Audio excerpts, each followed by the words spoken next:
കരിക്കകം ശ്രീ ചാമുണ്ഡി ക്ഷേത്രത്തിൻ്റെ ഉൽപ്പത്തിയെ പറ്റിയാണ് നമ്മൾ കേട്ടുകൊണ്ടിരുന്നത്. ഇത് തയ്യാറാക്കിയത് കരിക്കകം ശ്രീ എം രാമകൃഷ്ണൻ നായർ, മുൻ പ്രസിഡന്റ്. മുദ്രണം ആരതി ഓപ്സെറ്റ് പുളിമാത്ത്. നമ്മൾ വായിച്ചു നിർത്തിയത് ഇതൊക്കെ ചെറിയ കാര്യമാണെങ്കിലും ഇതുപോലെ എത്രയോ കാര്യങ്ങൾ വേറെ ഉണ്ട്. ഇനി ബാക്കി നമുക്ക് കേൾക്കാം.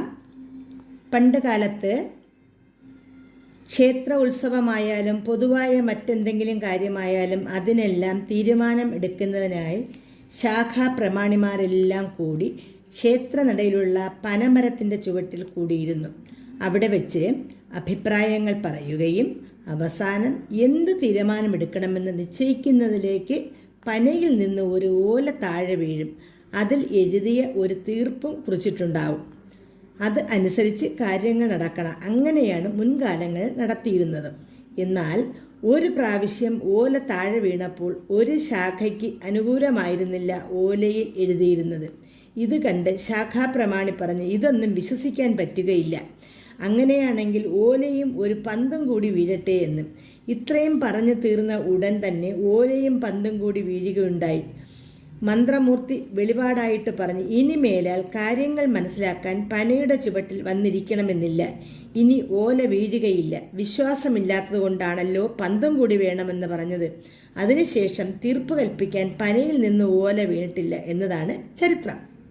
ക്ഷേത്രത്തിൽ പൂജ നടത്തിക്കൊണ്ടിരുന്ന കാരണവർക്ക് പ്രായാധിക്യം കൊണ്ടും രോഗങ്ങൾ കൊണ്ടും പൂജ നടത്തുവാൻ വലിയ പ്രയാസമായി തുടങ്ങി. അതിലേക്കായി അടുത്ത് തന്നെ യോഗ്യരായ ഒരാളെ കണ്ടുപിടിക്കണമെന്നായി. എല്ലാം കൊണ്ടും നല്ലവനായ സ്വാത്വികനായ ഒരാൾ ആകണം. അതും മടത്തുവീട്ടിൽ ശാഖയിൽ നിന്ന് തന്നെ ആയിരിക്കുകയും വേണം. വാമനപുരത്ത് കരേറ്റുമഠത്തിൽ ആളയച്ചു വിവരം പറഞ്ഞപ്പോൾ അവിടെ നിന്നും പോറ്റിയും പരിവാരങ്ങളും വന്നു. ശാഖാ പ്രമാണിമാരെല്ലാം കൂടി ഒത്തുചേർന്ന് ചർച്ച നടത്തി പല അഭിപ്രായങ്ങളും തീരുമാനവുമൊക്കെ പാസാക്കി. തദവസരത്തിൽ മന്ത്രമൂർത്തി അനുഗ്രഹിച്ചു. അവിടെ കൂടിയിരുന്നവരെല്ലാം കൂടി ക്ഷേത്രത്തിന് തെക്കുഭാഗത്തായിട്ട് ഒരു ചെറിയ ഓലപ്പുരയിൽ എത്തി. അമ്മയും 14 വയസ്സുള്ള ഒരു ബാലനുമാണ് ആ പുരയിൽ താമസം. പുരയിലേക്ക് കുനിഞ്ഞു കയറിയ മന്ത്രമൂർത്തി കിടന്നുറങ്ങിയ പയ്യൻ്റെ കയ്യിൽ പിടിച്ച് എഴുന്നേൽപ്പിച്ചു. വെളിയിലേക്ക് കൂട്ടിക്കൊണ്ടുവന്നു. ആ നേരം മഠത്തിൽ നിന്ന് വന്ന ഉത്തരം പോറ്റി എന്ന പണ്ഡിതൻ്റെ കയ്യിലേക്ക് ഏൽപ്പിച്ചിട്ട് പറഞ്ഞ് ഈ ക്ഷേത്രത്തിലേക്ക് വേണ്ടതെല്ലാം അഭ്യസിപ്പിച്ചു വിടണം. ഉടൻ തന്നെ പോറ്റിയെ അദ്ദേഹം കൂട്ടിക്കൊണ്ട് പോവുകയാണുണ്ടായത്. അത് മറ്റാരുമല്ല, 1880 ജനിച്ച് 1894 14 വയസ്സ് മാത്രം പ്രായമുള്ള ശിവരാമപിള്ള എന്ന കർമ്മിയായിരുന്നു. കാട്ടിലെ വീട്ടിലെ കാരണവരുടെ ഒരേ ഒരു സഹോദരിയുടെ ഏകപുത്രൻ. കുടുംബത്തിൽ കാരണവരും ഭാര്യ, മക്കൾ, അനുജന്മാർ, അവരുടെ ഭാര്യ, സന്താനങ്ങൾ എല്ലാം കൂടി ഒരു നല്ല പാരമ്പര്യം അന്ന് നിലനിന്നിരുന്നു. എല്ലാ ദിവസവും വേണ്ട വിഭവങ്ങളോടുകൂടിയ സത്യ തന്നെയാണ് തറവാട്ടിൽ. വേണ്ടുവോളം കൃഷിനിലങ്ങളും പുരയിടങ്ങളും ഒക്കെയായിട്ട് സമ്പൽ സമൃദ്ധിയായിട്ടാണ് ജീവിത ചുറ്റുപാടുകൾ. അവിടെ തന്നെയാണ് ശിവരാമപിള്ളയും അമ്മയും താമസിച്ചിരുന്നത്. അവർക്ക് ആഹാരം കൊടുക്കുന്നതിൽ പോലും വേർതിരിവുകൾ. വീട്ടിലുള്ളവരുടെ പെരുമാറ്റത്തിലെ ചില നീരസങ്ങൾ കുറച്ചു നാളായിട്ട് അതെല്ലാം കൂടി വന്നിരുന്നു. പയ്യന് കുറേയൊക്കെ അറിവായി തുടങ്ങിയപ്പോഴാണ് കാര്യങ്ങൾ മനസ്സിലായത്. സഹോദരിയുടെ ഒരേ ഒരു മകൻ കാരണവരുടെ അനന്തരവൻ കഷ്ടപ്പാടുകളുടെയും പട്ടിണിയുടെയും കുരുക്കിൽപ്പെട്ട് കഴിയുന്നു. അന്നത്തെ കാലത്ത് മരമക്കാത്തായം ആയിരുന്നല്ലോ. അമ്മാവൻ്റെ കാലം കഴിഞ്ഞാൽ എല്ലാ സ്വത്തുക്കളും അധികാരവും ഈ പയ്യനിലേക്ക് വന്നു ചേരുമെന്ന ആവലാതിയിൽ വിയർക്കാൻ തുടങ്ങിയ ബന്ധുക്കൾ ഈ പയ്യൻ പറയുന്നത് ബാക്കി കുടുംബത്തിൽ ഉള്ള എല്ലാവരും അനുസരിക്കണം. അതാണ് ആ കാലത്തെ നിയമം. അമ്മാവൻ്റെ ഭാര്യയായാലും മക്കളായാലും കുടുംബത്തിലെ എല്ലാവരും ഈ ശേഷക്കാരൻ പയ്യൻ്റെ ആശ്രിതർ ആകാതെ തരമില്ല.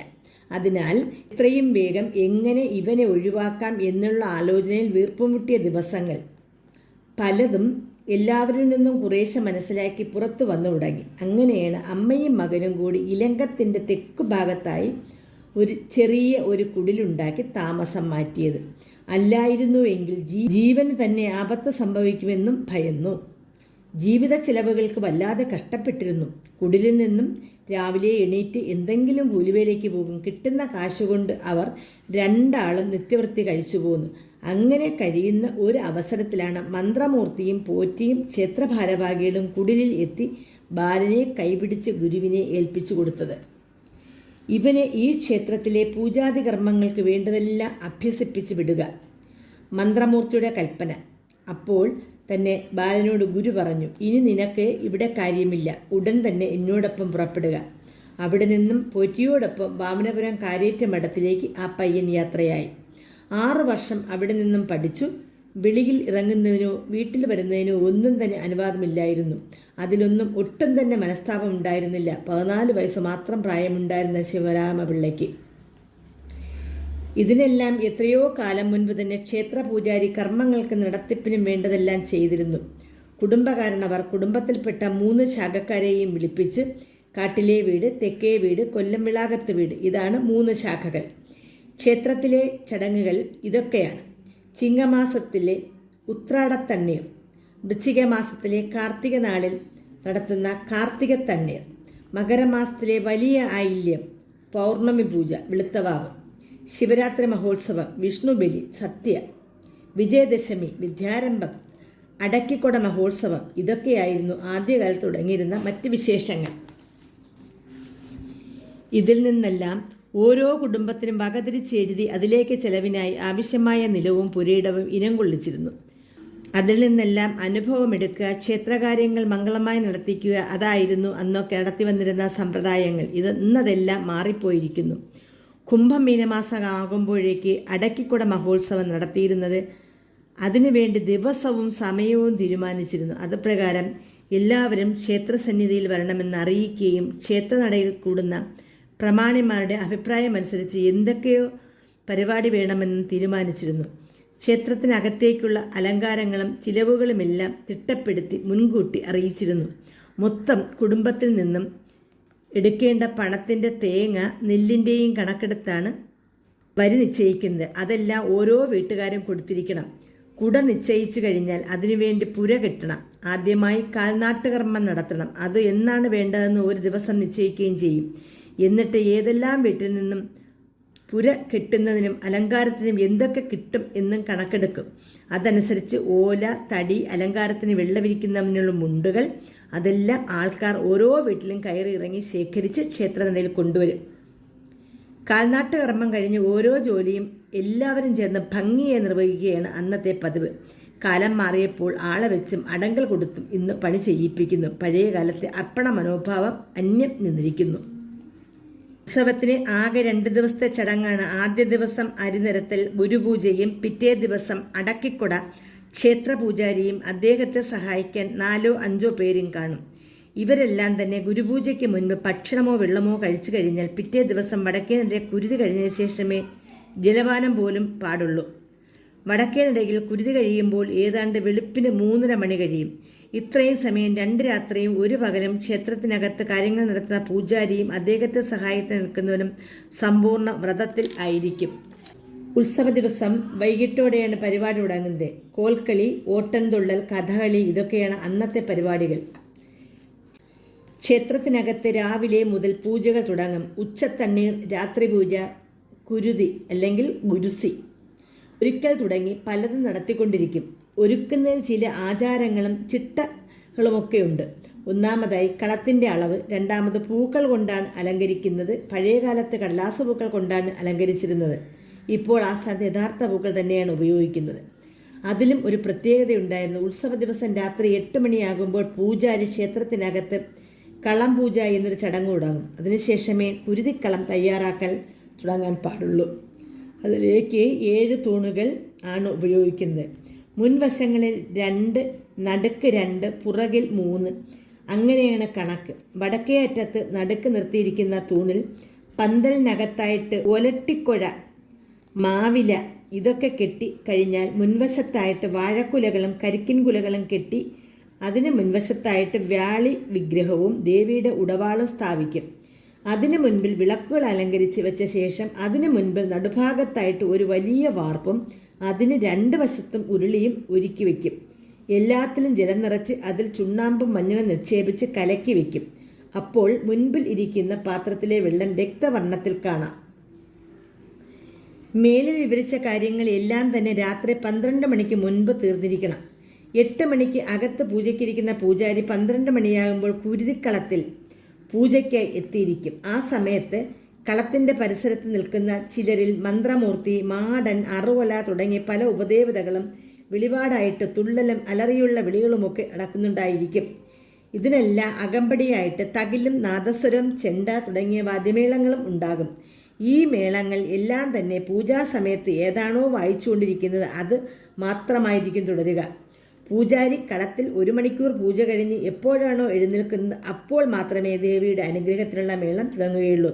പണ്ടുകാലത്ത് അതിനെ തുള്ളൽ എന്ന് പറയുമായിരുന്നു. പൂജാരിയും അനുഗ്രഹിച്ചു നിന്നിരുന്ന എല്ലാവരും കൂടി ക്ഷേത്രത്തിന് ഒരു വലത് വെച്ച് വന്ന ശേഷം കുരുതി തുടങ്ങുകയായി. ആദ്യകാലങ്ങളിൽ ആടിനെയായിരുന്നു കുരുതി കൊടുത്തിരുന്നത്. കുറേ കാലം കഴിഞ്ഞപ്പോൾ അത് കോഴിയെയാക്കി. അത് തുടരുന്ന കാലത്ത് നിയമം വന്നു, ക്ഷേത്രങ്ങളിൽ ഒരു ജീവിയെയും കുരുതി കൊടുക്കാൻ പാടില്ല. അതിനുശേഷമാണ് ആടിൻ്റെയും കോഴിയുടെയും സ്ഥാനത്ത് കുമ്പളങ്ങ വെട്ടുന്നത്. അത് തന്നെയാണ് ഇപ്പോഴും തുടരുന്നത്. മുൻപിൽ വച്ചിട്ടുള്ള വാർപ്പ്, 2 വശത്ത് വെച്ചിട്ടുള്ള ഉരുളി എന്നിവയിൽ നിറച്ചിരിക്കുന്ന ഗുരുസ്യപ്രസാദം മുൻപോട്ട് കൈകൊണ്ട് തെറ്റിച്ചൊഴിക്കുന്നത് 3 പാത്രത്തെയും കമഴ്ത്തിയിടും. എന്നിട്ട് പൂജാരി പുറകോട്ട് മറിയുകയും തത്സമയം പുറകിൽ നിൽക്കുന്നവർ ആളെ തറയിൽ വീഴാതെ എടുത്ത് ക്ഷേത്രനടയിൽ വിരിച്ചിട്ട ഓലയുടെ പുറത്ത് കിടത്തിയ ശേഷം കരിക്കിൻ വെള്ളം കുടിപ്പിച്ച് വ്രതം മുറിപ്പിക്കുകയും ചെയ്യുന്നു. ഇതോടെ വടക്ക് വശത്തെ പ്രധാനപ്പെട്ട ചടങ്ങ് കഴിഞ്ഞ് തെക്ക് ഭാഗത്തേത് ഇത്രത്തോളം വലുതല്ല. വടക്ക് വശത്തെ കുരുതി അല്ലെങ്കിൽ ഗുരുസി കാണുന്നതിന് മതിലിനകത്തും പുറത്തും ധാരാളം ആളുകൾ വന്നു നിൽക്കുമായിരുന്നു.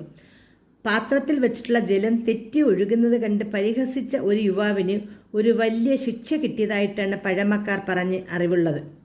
കൂട്ടത്തിൽ വന്ന സുഹൃത്തിനോട് ഇത് എന്തോന്നാ, ചീരയ്ക്ക് വെള്ളം തളിക്കുന്നു എന്ന് പറഞ്ഞ് ചിരിക്കുകയും ആക്ഷേപിക്കുകയും ചെയ്ത ശേഷം വീട്ടിൽ പോയി കിടന്നുറങ്ങി പിറ്റേ ദിവസം നോക്കിയപ്പോൾ ജീവനില്ലാത്ത ശരീരമായിരുന്നു കണ്ടത് എന്നാണ് കേട്ടുകേൾവി.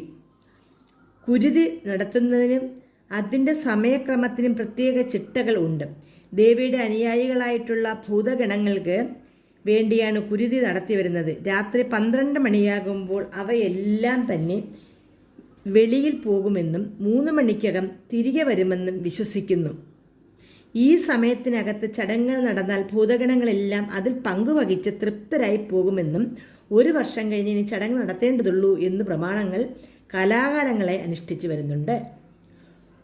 ഉത്സവം കഴിഞ്ഞ് ഒരാഴ്ച കഴിഞ്ഞ് പണ്ടുകാലത്ത് ക്ഷേത്ര തുറന്ന് പൂജ നടത്തിയിരുന്നുള്ളൂ. ഇപ്പോഴത്തെ രീതിയിൽ ചില മാറ്റങ്ങൾ.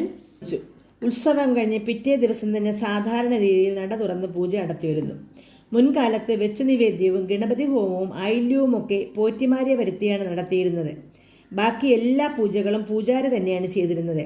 വെളുത്തവാവ് ദിവസം പാൽപ്പായസം ഉണ്ടാക്കി പൗർണമി പൂജയും ശിവരാത്രി, വിഷു കൂടാതെ ബലിസദ്യ ഒരുക്കി മച്ചമ്പിയെയും മാരനെയുമൊക്കെ സങ്കല്പിച്ച് ഊണ് കൊടുത്ത ശേഷം നാട്ടുകാർക്ക് ഭക്ഷണം കൊടുക്കുമായിരുന്നു. ക്ഷേത്രവക വയലിൽ നിന്നും നെല്ല് അറുത്തുകൊണ്ടുവന്ന് പുത്തരി നിവേദ്യവും തിരുവോണനാളിൽ കോടി ചാർത്തുകയും ചെയ്തിരുന്നു. ചടങ്ങ് കഴിയുമ്പോൾ ദേവി വിഗ്രഹത്തിൽ ചാർത്തിയിരുന്ന മഞ്ഞത്തോർത്ത് ബന്ധപ്പെട്ടവർക്കൊക്കെ കൈമാറും. പൂജവയ്പ്പിന് പരിസരവാസികളെല്ലാം പഠിക്കുന്ന പുസ്തകവും പണിയായുധങ്ങളും ക്ഷേത്രത്തിൽ കൊണ്ടുവന്ന് പൂജ വയ്ക്കുകയും വിജയദശമി നാളിൽ കാണിക്കയിട്ട് തിരികെ വാങ്ങിക്കൊണ്ടുപോവുകയും ചെയ്യുന്നു. ഇന്നത്തെ പോലെ അന്നും കുട്ടികളെ എഴുത്തിനിരുത്തുന്നതിന് കൊണ്ടുവരികയും ക്ഷേത്ര പൂജാരിയും പോറ്റിയും ചേർന്ന് വിദ്യാരംഭം കുറിക്കുകയും ചെയ്തിരുന്നു. ഇപ്പോൾ അതിൽ ചെറിയ മാറ്റങ്ങൾ വരുത്തിയിട്ടുണ്ട്. എല്ലാ കുട്ടികളുടെയും നാവിൽ സ്വർണം കൊണ്ട് ആദ്യാക്ഷരം കുറിപ്പിച്ച് പാത്രത്തിൽ നിറച്ചു വെച്ച് അരികിൽ വിരൽ പിടിച്ച് ഹരിശ്രീ കുറിക്കുകയും പൂജാരി പറയുന്നത് പോലെ കുട്ടികളെ കൊണ്ട് പറയിപ്പിക്കുകയും ചെയ്യുന്നു. ശേഷം പനയോലയിൽ നാരായം കൊണ്ട് അക്ഷരങ്ങൾ എഴുതി ഓരോ കുട്ടികൾക്കും കൊടുക്കുകയും അതിൽ നോക്കി സ്ലേറ്റ് എഴുതി പഠിക്കണമെന്ന ഉപദേശവും കൊടുത്തുവിടുമായിരുന്നു. ഇന്നിപ്പോൾ പുതിയ തലമുറയ്ക്ക് പനയോലയും നാരായവും കേട്ടറിവ് മാത്രമായിരിക്കും. അറിയപ്പെടുന്ന സാഹിത്യകാരന്മാരും ഇപ്പോൾ കുട്ടികളെ വിജയദശമിക്ക് എഴുത്തിനിരുത്താൻ എത്താറുണ്ട്. ഇതുകൂടാതെ ദിക്ബലി എന്നൊരു ചടങ്ങുണ്ടായിരുന്നു. അത് 12 വർഷത്തിൽ ഒരിക്കൽ, അതായത് ഒരു വ്യാഴക്കട്ടക്കാലത്തുള്ള ചടങ്ങായിട്ടാണ് നടത്തിയിരുന്നത്. എന്നാൽ നാട്ടിൽ വസൂരി, കോളറ തുടങ്ങിയ പകർച്ചവ്യാധികൾ പടർന്നു പിടിക്കുമ്പോൾ അത് ദേവീകോപമാണെന്നും അതിനാൽ ഉടൻ തന്നെ ദിക്ബലി നടത്തണമെന്നും പ്രമാണിമാർ തീരുമാനിക്കും. അങ്ങനെ വല്ലതും സംഭവിച്ചിരുന്നാൽ 12 വർഷം ആയോ എന്ന് നോക്കാറില്ല. ക്ഷേത്ര പൂജകളെല്ലാം കഴിഞ്ഞ് രാത്രിയിൽ കൊട്ടും വാദ്യവും ചെണ്ടമേളങ്ങളുടെ അകമ്പടിയോടെ നടക്കുന്നതാണ് ദിക്കുബലി. എന്നാൽ നാടിൻ്റെ നന്മയാണ് ലക്ഷ്യം. ക്ഷേത്രത്തിൽ നിന്നും തിരിച്ച് നേരെ തെക്കോട്ട് നടന്ന് വള്ളക്കടവ് വരെ ചെന്നിട്ട് അവിടെ പൂജ ചെയ്ത് കുറ്റിയടിക്കുന്നു.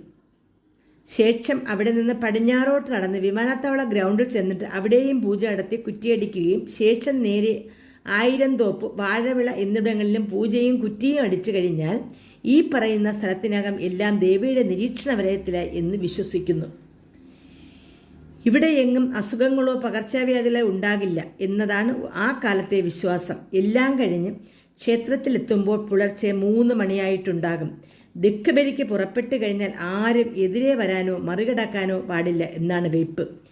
തീവട്ടിപ്പന്തങ്ങളും വാദ്യമേളങ്ങളും ഒക്കെ കാണുകയും കേൾക്കുകയും ചെയ്യുന്ന സമയത്ത് അങ്ങനെ സംഭവിക്കാൻ പാടില്ല. എന്നാൽ അതിന് വിപരീതമായിട്ട് വാഴവിള കടത്തിനടുത്ത് വെച്ച് ഒരാൾ നേരെ വരികയും മാറിപ്പോകാൻ പറഞ്ഞിട്ട് അതനുസരിക്കാതെയും പറഞ്ഞതിനെ ധിക്കരിക്കുകയും ചെയ്തു ബലി കഴിഞ്ഞ് പിറ്റേ ദിവസം മുതൽ ഈ വ്യക്തി ഒന്ന് സംസാരിക്കാതെയും ബുദ്ധിസ്ഥിരത ഇല്ലാത്തവനെ പോലെയും ജീവിതകാലം മുഴുവനും കഴിയേണ്ടി വന്നു എന്നും പറയപ്പെടുന്നു.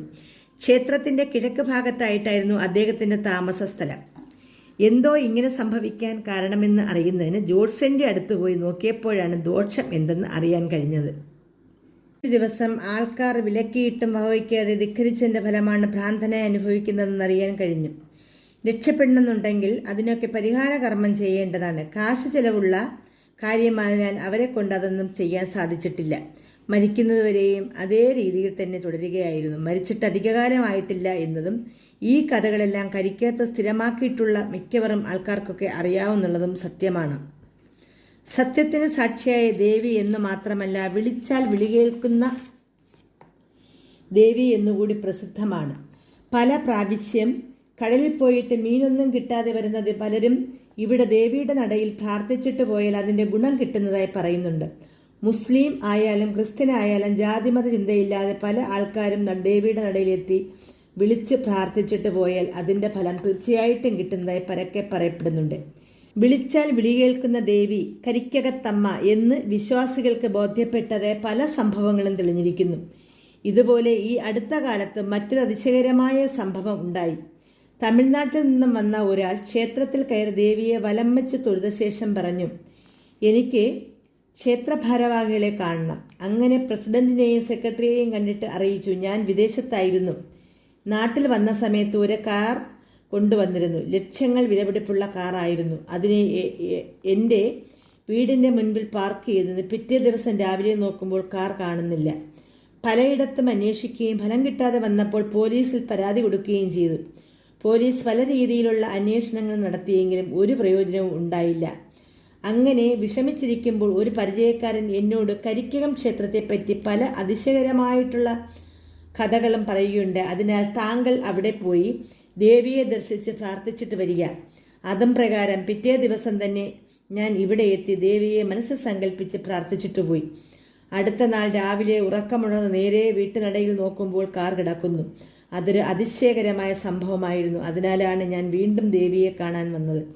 ദേവിയെ കണ്ടിട്ട് ക്ഷേത്രത്തിലേക്ക് എന്തെങ്കിലും ചെയ്യണമെന്നുള്ള ഉറച്ച വിശ്വാസത്തിലാണ്. എന്ത് ചെയ്യണമെന്ന് ഇവിടെ നിന്ന് പറഞ്ഞാൽ മതി.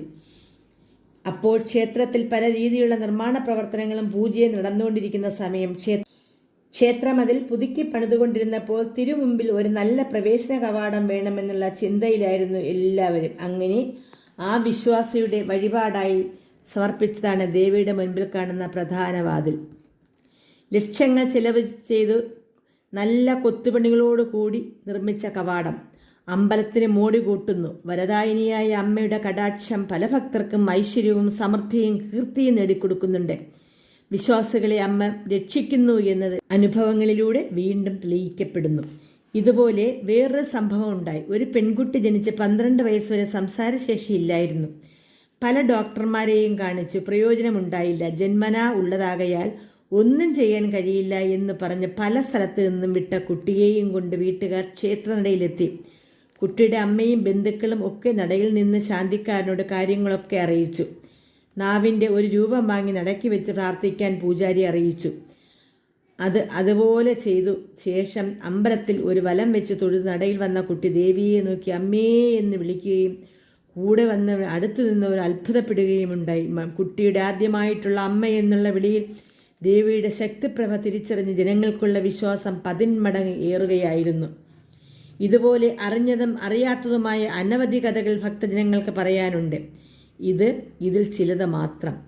1900 ആണ്ട് മുതൽ 1964 വരെ 64 വർഷം തുടർച്ചയായിട്ട് ക്ഷേത്രപൂജയും ക്ഷേത്രകാര്യങ്ങളും ഭംഗിയെ നിർവഹിച്ചിട്ട് 84-ാം വയസ്സിൽ ശിവരാമപിള്ള എന്ന മടത്ത് വീട്ടിലെ കാരണവർ വിഷ്ണുലോകം പ്രാപിച്ചു.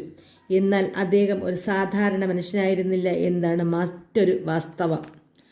64-ാമത്തെ വർഷം ഉത്സവത്തിൽ കുരുതിയും കഴിഞ്ഞ് പുറകോട്ട് മറിഞ്ഞ അദ്ദേഹത്തെ ആൾക്കാർ പിടിച്ചെടുത്ത് ഓലയുടെ പുറത്ത് കിടത്തി കരിക്കൻ വെള്ളം വായിലൊഴിച്ചു കൊടുത്ത് എല്ലാവരും ആകാംക്ഷാഭരിതരായി നോക്കി നിൽക്കുമ്പോൾ ഓലയിൽ നിവർന്നിരുന്നുകൊണ്ട് ഇങ്ങനെ പറഞ്ഞു, അടുത്ത ഉത്സവത്തിന് ഞാൻ ഇല്ല എന്ന്.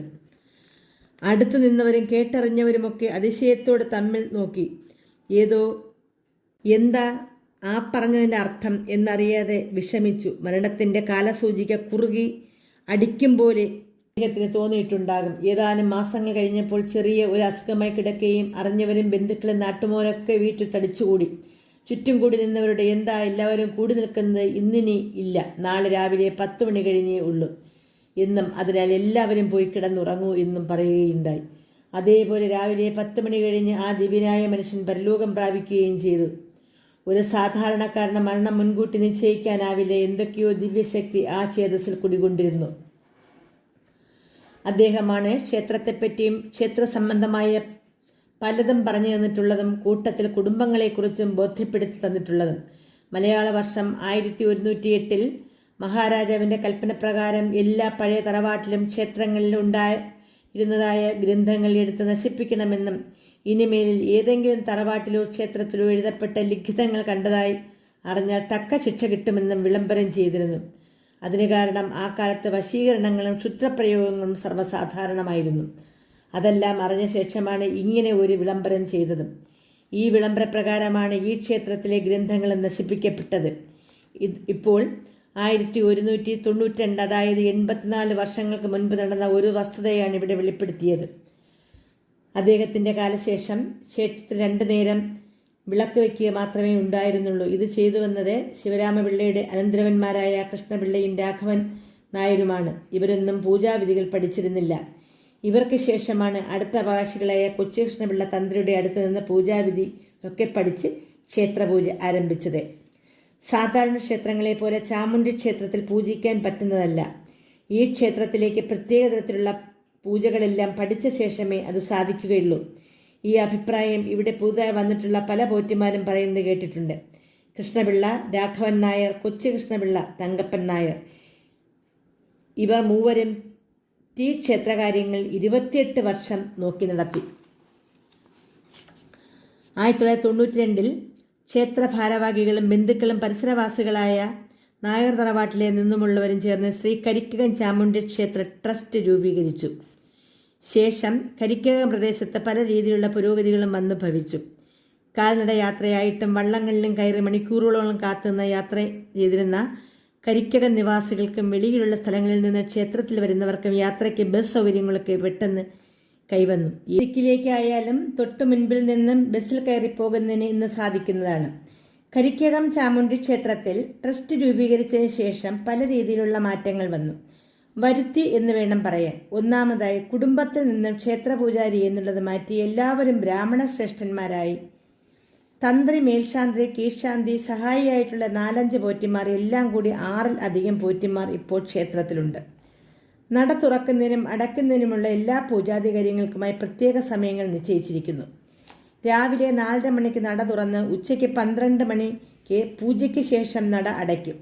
ശേഷം 4:30 വീണ്ടും തുറന്ന് പൂജയും നിവേദ്യവുമൊക്കെ കഴിഞ്ഞ് രാത്രി 8 മണിക്ക് ക്ഷേത്രം അടയ്ക്കുന്നതാണ് ഇപ്പോഴത്തെ രീതിയിൽ. അത് മുൻകാലത്ത് ആഴ്ചയിൽ 3 ദിവസം മാത്രം തുറന്ന് പൂജ നടത്തിയിരുന്ന സ്ഥാനത്ത് ഇപ്പോൾ എല്ലാ ദിവസവും നട തുറക്കലും പൂജയും പതിവാക്കി.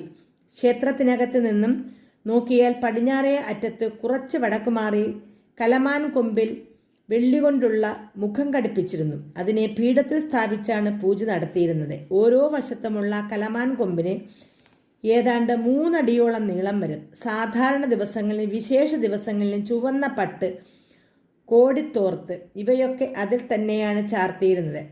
പ്രശ്നത്തിൽ കണ്ട പ്രകാരം ബോർഡ് രൂപീകരിച്ച് 5 വർഷത്തിന് ശേഷം ഭക്തജനങ്ങളുടെ സഫലീകരണമായിട്ടാണ് ഇപ്പോഴും തുടരുന്നത്. പീഠത്തിലുള്ള കലമാൻ കൊമ്പിന്റെ സ്ഥാനത്ത് ഭക്തജനങ്ങൾക്ക് ദേവിയുടെ വിഗ്രഹം മനസ്സിൽ പ്രതിഷ്ഠിച്ച് പ്രാർത്ഥിക്കുന്നതിലും കണ്ടു തൊഴുന്നതിനുമൊക്കെ സൗകര്യപ്പെടുത്തിയിരിക്കുന്നു. പഴയ കാലത്തുള്ള ക്ഷേത്രത്തെ പുതുക്കിപ്പണിത് തച്ചുശാസ്ത്രപ്രകാരം അതിന് യാതൊരു മാറ്റവും വരുത്താതെ പുതിയ ശ്രീകോവിൽ നല്ല ബലവത്തായ രീതിയിൽ പണിയുകയും പഞ്ചലോക വിഗ്രഹത്തിൽ ആചാരവിധി പ്രകാരം പ്രതിഷ്ഠ നടത്തുകയും ചെയ്തിട്ടുണ്ട്. ഇതോടൊപ്പം ഗണപതിയെ അവിടെ നിന്നും പുതുതായി പണിത സ്ഥലത്തേക്ക് മാറ്റി സ്ഥാപിക്കുകയും ചെയ്തു. പഴയകാലത്തെ പായസം, ഉണ്ണിയപ്പം, പാൽപ്പായസം ഇതൊക്കെ തന്നെയാണ് ഇപ്പോഴും നിവേദ്യം. പേരിൽ മാത്രം ചെറിയ മാറ്റം വരുത്തി കടും പായസം എന്നും പറയുന്നു. ഉത്സവത്തിന് മുൻകാലത്ത് ഗുരുപൂജ പിറ്റേ ദിവസം അടക്കിക്കൊട അങ്ങനെ 2 ദിവസമേ ഉണ്ടായിരുന്നുള്ളൂ. ഇന്ന് അത് ഇപ്പോൾ 7 ദിവസമാക്കി. 1-ാം ദിവസം ഗുരുപൂജയും വിശിഷ്ട വ്യക്തികളെ ആദരിക്കൽ ചടങ്ങും നടത്തുന്നു. ആദ്യ ദിവസം മുതൽ തന്നെ ഭക്തജനങ്ങൾക്ക് അന്നദാന സദ്യ തുടങ്ങും. ഇത് 5 ദിവസം ഉണ്ടാവും. ക്ഷേത്രത്തിന്റെ മുന്നിലുള്ള മൈതാനത്തിൽ കെട്ടിയ കൊട്ടിലിൽ ഏകദേശം 1000-ൽ കൂടുതൽ ആൾക്കാർക്ക് ഒരേ സമയം ഇരുന്ന് ഭക്ഷണം കഴിക്കാം.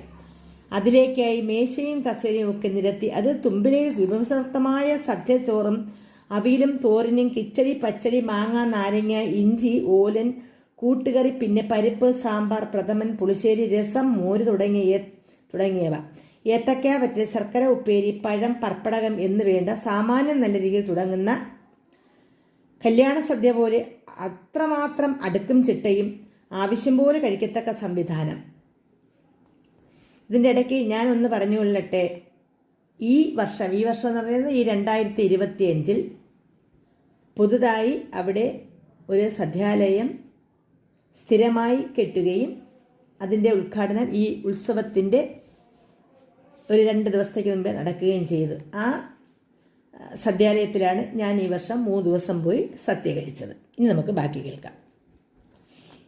ഇതിനെപ്പറ്റി ഇത്രയുമൊക്കെ എഴുതാൻ കാരണം ഇതുപോലെ ഒരു സദ്യ ഇന്ന് വരെ ഒരു ക്ഷേത്രത്തിൽ നടത്തുന്നില്ല എന്നതാണ് ഭക്തജന സംസാരം. മാത്രമല്ല 2 വർഷത്തിന് മുമ്പ് ഒരു മാസികയിൽ എഴുതി വന്നിരുന്നു, ക്ഷേത്രത്തിൽ അന്നദാന സദ്യ എന്നുള്ളത് എങ്ങനെയാണ് നടത്തേണ്ടതെന്ന് കരിക്കകം ക്ഷേത്രത്തിൽ പോയി കണ്ടുപഠിക്കണമെന്ന്.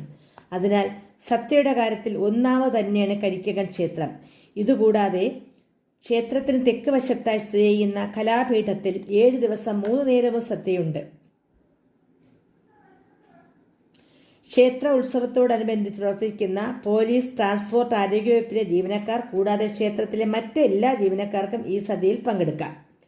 മുൻകാലങ്ങളിൽ ദേവിയുടെ പുറത്തെഴുന്നള്ളത്ത് ഒരു ദിവസമായിരുന്നു. അത് രാവിലെ ഇവിടെ നിന്നും തിരിച്ചാൽ രാത്രി 2 മണിവരെ ആകും തിരികെ വരാൻ. ഇപ്പോൾ ക്ഷേത്ര പരിസരത്തെ ഭക്തജനങ്ങളുടെ അപേക്ഷ മാനിച്ച് തങ്ങളുടെ വീട്ടുപരിസരത്തുകൂടി ദേവിയുടെ എഴുന്നള്ളത്ത് വരണം എന്നുള്ളത് കൂടി കണക്കിലെടുത്ത് ഒരു ദിവസം എന്നത് 2 ദിവസമാക്കി ക്ഷേത്രത്തിന് വടക്കും കിഴക്കുമുള്ള സ്ഥലങ്ങളിൽ ആദ്യ ദിവസം വാദ്യമേളം, ചെണ്ട തുടങ്ങിയവ അകമ്പടിയോടുകൂടി എഴുന്നള്ളത്ത്.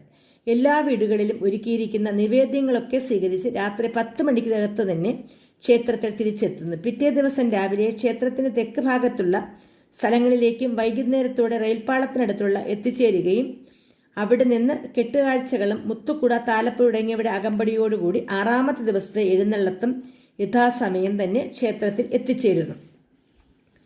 7-ാം ദിവസം രാവിലെ പൊങ്കാലയാണ്. ക്ഷേത്ര പരിസരത്ത് സൗകര്യപ്രദമായിട്ടുള്ള മൈതാനം ധാരാളമുണ്ട്. കൂടാതെ റോഡിന്റെ വശങ്ങളിലായിട്ട് ലക്ഷക്കണക്കിന് സ്ത്രീകളാണ് പൊങ്കാലയിടാൻ വരുന്നത്. അവരുടെ യാത്രാ സൗകര്യത്തിലേക്ക് ബസ്, തീവണ്ടി എന്ന് പ്രത്യേകമായിട്ട് ഒരുക്കിയിരിക്കുന്നതിനാൽ ദൂരസ്ഥലങ്ങളിൽ നിന്നുള്ള സ്ത്രീകൾക്കും പൊങ്കാലയിട്ട് തിരികെ പോകുന്നതിന് സഹായകരമാകുന്നു. പൊങ്കാല ദിവസം രാത്രിയിൽ ഗുരുസിയോടുകൂടി ഉത്സവം അവസാനിക്കുന്നു. പിറ്റേ ദിവസം രാവിലെ മുതൽ സാധാരണ പോലെ ക്ഷേത്രം തുറന്ന് പൂജ ആരംഭിക്കുന്നതാണ്. മുൻകാലത്ത് അങ്ങനെ അല്ലായിരുന്നു. ഉത്സവം കഴിഞ്ഞ് 7 ദിവസം കഴിഞ്ഞ് നട തുറക്കുകയുള്ളൂ. ക്ഷേത്ര പരിസരത്ത് താമസിക്കുന്ന ആളുകൾക്ക് ദേവിയിൽ അകമഴിഞ്ഞ വിശ്വാസമാണ്. എന്ത് പ്രയാസങ്ങൾ വന്നിരുന്നാലും അതെല്ലാം ദേവിയുടെ നടയിൽ വന്നാൽ പരിഹാരമുണ്ടാകും എന്നാണ് അതിന് ആശ്വാസമായി പറയുന്നത്. ഒരു ദിവസം രാവിലെ ക്ഷേത്രത്തിൽ കിഴക്ക് ഭാഗത്തെ താമസിച്ചിരുന്ന നാണു എന്ന ആളിനെ താങ്ങിപ്പിടിച്ച് അദ്ദേഹത്തിൻ്റെ ഭാര്യയും മക്കളും ക്ഷേത്രനടയിൽ വന്നു. പൂജാരി, എന്ത് നാണു, എന്തു പറ്റി എന്ന് ചോദിച്ചു. ഇന്നലെ ഞാൻ മാധവപുരത്ത് പോയിട്ട് തിരികെ വരാൻ സന്ധ്യ കഴിഞ്ഞിരുന്നു. ശമ്പിട്ടുകരയിലെ തോട്ടിൻകരയിൽ കൂടി നടന്ന് കൈതയുടെ അടുത്തെത്തിയപ്പോൾ എൻ്റെ തലയിൽ പൂഴിമണൽ വന്നു വീണു. കൈതയും വിറയ്ക്കുന്നു. ഇത് കണ്ട് ഞാൻ അമ്മാ എന്ന് വിളിച്ച് വീട്ടിൽ എത്തി കിടപ്പിലായി. അപ്പോൾ മുതൽ വിറയിലും പനിയുമാണ്. സാരമില്ല, ഭസ്മം ജപിച്ചു തരാം, ഇതിട്ടാൽ മതി, മാറിക്കൊള്ളും എന്ന് പറഞ്ഞ് ഭസ്മം ജപിച്ചു കൊടുത്തു. സുഖക്കേട് മാറി. ഇതിൻ്റെ യഥാർത്ഥ സംഭവം അറിയുന്നത് ഈ പൂജാരി തന്നെ ഇതേ വഴി പോകുകയും അതേ അനുഭവം ഉണ്ടാകുകയും ചെയ്തപ്പോഴാണ്. ഇവിടെ നിന്നും നേരെ പടിഞ്ഞാറോട്ട് പോയാൽ ഏതാണ്ട് 1.5 കിലോമീറ്റർ ശംഭുവട്ടംകരി എന്ന വിജനമായ സ്ഥലം. അവിടെ കുറച്ച് മരങ്ങൾ, പിന്നെ ഒരു തോട്ടിൻ്റെ കരയിൽ ഒരു കൈതക്കൂട്ടം. 15ഓളം അടി പൊക്കത്തിൽ അതിൻ്റെ ഇലകൾ തന്നെ കാലാകാലങ്ങളിൽ പഴുത്തും ഉണങ്ങിയും അതിൽ തന്നെ കിടപ്പുണ്ട്. ഇവിടെ നിന്ന് ഏതാണ്ട് 1/2 കിലോമീറ്റർ കഴിഞ്ഞാൽ മാധവപുരം. ഈ സ്ഥലത്താണ് ഇവർ രണ്ടുപേരും പോയിരുന്നത്. പൂജാരിയും പോയിട്ട് വന്നപ്പോൾ സന്ധ്യ കഴിഞ്ഞിരുന്നു. ഈ തോടിൻ്റെ അടുത്തെത്തിയപ്പോൾ നാണുവിനുണ്ടായ അതേ അനുഭവം തന്നെ പൂജാരിക്ക് ഉണ്ടായി. എന്നാൽ എപ്പോഴും കൊണ്ടു നടക്കാറുള്ള വടിയെടുത്ത് അതേ കൈതയിൽ 2 അടിയടിക്കുകയും മണൽ തെറിച്ചു വീഴുകയും അതിൽ നിന്ന് ഒരു പൂച്ച ഇറങ്ങി ഓടുകയും ചെയ്തു. വളരെ ആൾസഞ്ചാരമൊന്നുമില്ലാത്ത സ്ഥലത്ത് ഈ തോട്ടിൻ്റെ കരയിൽ മീൻ പിടിച്ചു തിന്നാൻ പതുങ്ങിയിരിക്കുന്ന പൂച്ച മനുഷ്യനെ കണ്ട് ഭയന്നോടുമ്പോൾ തെറിച്ചു വീഴുന്ന മണലും കൈതയുടെ മേൽ കയറുമ്പോൾ ഉണ്ടാകുന്ന ശബ്ദവും കുലുക്കവുമാണ് കേട്ടതും സംഭവിച്ചതും. പേടിച്ച് നാണുവിന് പനി പിടിവിട്ടു. ഇതുപോലെ തന്നെ വേറൊരു സംഭവം ഉണ്ടായി. നമ്മുടെ ക്ഷേത്രത്തിൻ്റെ വടക്ക് കിഴക്ക് മൂലയിൽ ആല്, അയണി, ചാര് മുതലായ വൻ മരങ്ങൾ നിന്നിരുന്നു. തെക്കുമാറി ഒരു തെങ്ങുണ്ടായിരുന്നു. ഈ തെങ്ങിൻ്റെ ചുവട്ടിൽ നിന്നാണ് ക്ഷേത്രനടയിൽ കൂടി പോകുന്നവർ ദേവിയെ തൊഴുന്നത്. ക്ഷേത്രനടയ്ക്ക് നേരെയാണ് ഈ തെങ്ങിൻ്റെ സ്ഥാനം. PSP നേതാവായിരുന്ന പട്ടം താണപിള്ള സാറിൻ്റെ പത്രമായ കേരള ജനതാ പത്രത്തിൽ ജോലി ചെയ്തിരുന്ന ഒരാൾ രാത്രി ഏതാണ്ട് 1 മണിയായി കാണും അതിലേ പോകുമ്പോൾ ഉണ്ടായ അനുഭവം. ഇന്നത്തെ പോലെ അല്ലായിരുന്നു പത്രത്തിൻ്റെ ആ കാലത്തെ ജോലി. ഓരോ അക്ഷരങ്ങളായി പെറുക്കി വെച്ച് പ്രിന്റ് എടുത്താണ് പത്രം ഇറക്കുന്നത്. അതിനാൽ പണി തീരുമ്പോൾ 1:30 മണിയെങ്കിലും ആകും. ഒരു ദിവസം ക്ഷേത്രനടയിൽ വന്ന് തെങ്ങിൻ്റെ ചുവട്ടിൽ നിന്ന് ദേവിയെ കണ്ണടച്ച് പ്രാർത്ഥിക്കുന്ന സമയത്ത് വലതുവശമായി നിൽക്കുന്ന മരക്കൂട്ടങ്ങൾ പിടിച്ചു കുലുക്കുന്ന പോലെ ഒരു വലിയ ശബ്ദം കേൾക്കുകയുണ്ടായി. ഇയാൾ പെട്ടെന്ന് കണ്ണു തുറന്നു. ദേഹവും മനസ്സും വിറയ്ക്കുന്നുണ്ടായിരുന്നു. എനിക്ക് മരിക്കാൻ ഭയമില്ല, എപ്പോഴും ദേവി കൂടെയുണ്ട് മനസ്സിൽ വിചാരിച്ചു. ഇങ്ങനെ വിചാരിച്ച് താഴോട്ട് നോക്കിയപ്പോൾ നല്ല നിലാവുള്ള സമയമായതിനാൽ ഒരു കല്ല് കിടക്കുന്നത് കണ്ട് അത് എടുത്ത് മരക്കൂട്ടത്തിൽ എറിഞ്ഞു. ഉടൻ തന്നെ അതിൽ നിന്നും ആദ്യം കേട്ട അതേ ശബ്ദത്തിൽ കുറേ വവ്വാൽ പറന്നുപോയി. മരക്കൂട്ടത്തിൽ നിന്നിരുന്ന അയണിച്ചക്ക പാകമായി നിന്നിരുന്ന സമയമാണ്. അതിൽ ഇതിനെ ഭക്ഷിക്കുന്നതിന് കൂട്ടത്തോടെ പറന്നു വന്ന് കയറിയ വവ്വാലിൻ്റെ ശബ്ദമാണ് കേട്ടത്. കാര്യം മനസ്സിലാക്കാൻ കഴിഞ്ഞുവെങ്കിലും മനസ്സിലുണ്ടായ നടുക്കം മാറുന്നതിന് രാവിലെ ദേവീനടയിൽ പോയി ഭസ്മം വാങ്ങി ഇടേണ്ടി വന്നു. ഇതിൽ നിന്നെല്ലാം മനസ്സിലാക്കേണ്ടത് ഏത് കാര്യത്തിനായാലും ദേവിയുടെ നടയിൽ പ്രാർത്ഥിച്ചാൽ അനുകൂല ഫലം ഉണ്ടാകും. അത് തീർച്ച തന്നെയാണ്. ദേവിയുമായി ബന്ധപ്പെട്ട കഥകൾ അനവധി ഉണ്ടെങ്കിലും അധികം നീട്ടുന്നില്ല. വർഷത്തിലൊരിക്കൽ നടത്തിയിരുന്ന ആയില്യപൂജ ഇപ്പോൾ എല്ലാ മാസവും ആയില്യനാളിൽ നടത്തുന്നതാണ്. അതുപോലെ ക്ഷേത്ര ആചാരപ്രകാരമുള്ള തണ്ണീർക്കുട ഇപ്പോൾ ആൾക്കാരുടെ നേർച്ചപ്രകാരം നടന്നു വരുന്നു. കൂടാതെ സർവ്വ അലങ്കാര പൂജ, ഗണപതി ഹോമം, ഗണപതിക്ക് നാളികേരമുടയ്ക്കൽ, ഭാഗവത പാരായണം, രാമായണ പാരായണം, ഭജന, ശ്രീമദ് ദേവി ഭാഗവത മഹായജ്ഞം തുടങ്ങിയവ നടത്താറുണ്ട്. കഴിഞ്ഞ വർഷത്തെ മഹായജ്ഞം 2015 ഡിസംബർ 10-ാം തീയതി വരെ ആയിരുന്നു. ആ സമയത്ത് പ്രത്യേക പൂജയ്ക്ക് പുറമെ 101 പൂജാരികളെ കൂടി പങ്കെടുപ്പിച്ച് വളരെ ഭംഗിയായും മംഗളമായും ക്ഷേത്രകർമ്മങ്ങൾ പര്യവസാനിപ്പിച്ചു. ഇതിൻ്റെയൊക്കെ ഫലമായിട്ട് ദേവിയുടെ യശസ്സും ശക്തി വർദ്ധിക്കുകയും ഓരോ ദിവസവും കഴിയും തോറും ഭക്തജന തിരക്ക് കൂടി വരികയും ചെയ്യുന്നുണ്ട്. പ്രത്യേകിച്ച് ഞായർ, ചൊവ്വ, വെള്ളി ദിവസങ്ങളിൽ അമ്മയുടെ വിശ്വാസികളുടെ വരവ് ഏറുകയാണ്. ക്ഷേത്രത്തിൻ്റെ കീർത്തി നാൾക്കുനാൾ വർദ്ധിച്ചു വരുന്നു. 2015 ഡിസംബർ 25-ാം തീയതി മുതൽ 27-ാം തീയതി വരെ ദേവീ പ്രശ്നം നടത്തിച്ചു. 3 ദിവസം അതിവിദഗ്ധരായ ജ്യോത്സ്യന്മാരും തന്ത്രിമാരുമൊക്കെ ഇരുന്ന് വളരെ വിശദമായി ഗുണവും ദോഷവുമൊക്കെ അവതരിപ്പിക്കുകയും അധികം താമസിയാതെ അതെല്ലാം പരിഹരിക്കുകയുമുണ്ടായി. ഇനിയും ദേവിയുടെ യശസ് കൂടുന്നതിന് വേണ്ട എല്ലാ കാര്യങ്ങളും ഉടൻ തന്നെ നടത്തുന്നതാണ്.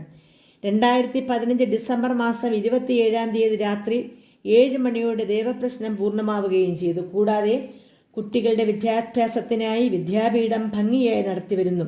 കലാപരമായിട്ടുള്ള പഠനത്തിന് പാട്ട്, ഡാൻസ്, കീബോർഡ്, തബല, ചെണ്ട, ചിത്രകല തുടങ്ങിയ അഭ്യസിപ്പിക്കുന്നതിനുള്ള സൗകര്യത്തിന് തെക്കുഭാഗത്തെ ക്ഷേത്രവകയായിട്ട് കലാപീഠവും നിലവിലുണ്ട്.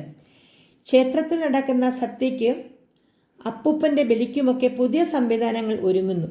ഭക്തജനങ്ങൾക്ക് സൗകര്യമായിരുന്ന് ആഹാരം കഴിക്കുന്നതിന് ഒരു ഹാളും കല്യാണങ്ങൾക്കായി യോജിച്ച രീതിയിൽ ഒരു കല്യാണ മണ്ഡപവും ഉടനെ പൂർത്തിയാക്കണമെന്നുണ്ട്. അതിന് ചെറിയ കാലതാമസം ഉണ്ടാകാൻ കാരണം ക്ഷേത്രത്തിലെ ഗോപുരങ്ങളുടെ പണി പുരോഗമിക്കുന്നതാണ്. തെക്ക്, വടക്ക്, പടിഞ്ഞാറ് ഈ 3 വശത്തുള്ള ഗോപുരങ്ങൾ അവസാന മിനുക്കുപണിയിലാണ്. കൊത്തുപണികളോട് കൂടിയ മനോഹരമായ കവാടങ്ങൾ പുതിയ രീതിയിലാണ് പണിയുന്നത്.